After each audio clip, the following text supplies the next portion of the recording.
রাজধানী ঢাকা সহ দেশের বিভিন্ন জেলায় অটোরিকশার যে দৌরাত্ম্য তা কিন্তু মারাত্মক আকার ধারণ করেছে।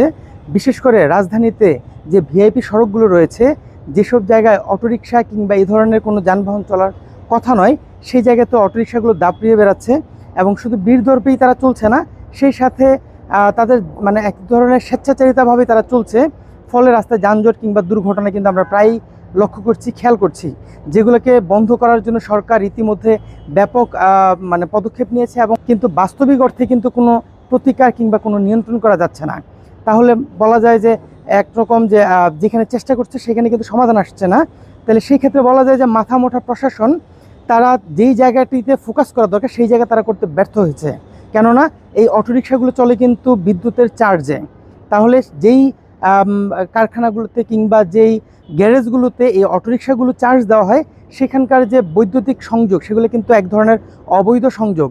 কোনো একটি গ্যারেজও আমরা যে অনুসন্ধানী রিপোর্ট করেছি ইতিপূর্বে বিভিন্ন সময়, তখন আমরা কোথাও কিন্তু কোনো রিক্সার গ্যারেজে চার্জ হবে বলে কোথাও সংযোগ দেওয়া হয়নি। তাহলে এই সংযোগগুলা কিভাবে নিচ্ছে? বিভিন্ন বেনামে ঘোষণা দিয়ে তারা কিন্তু সেই সংযোগগুলো নিচ্ছে।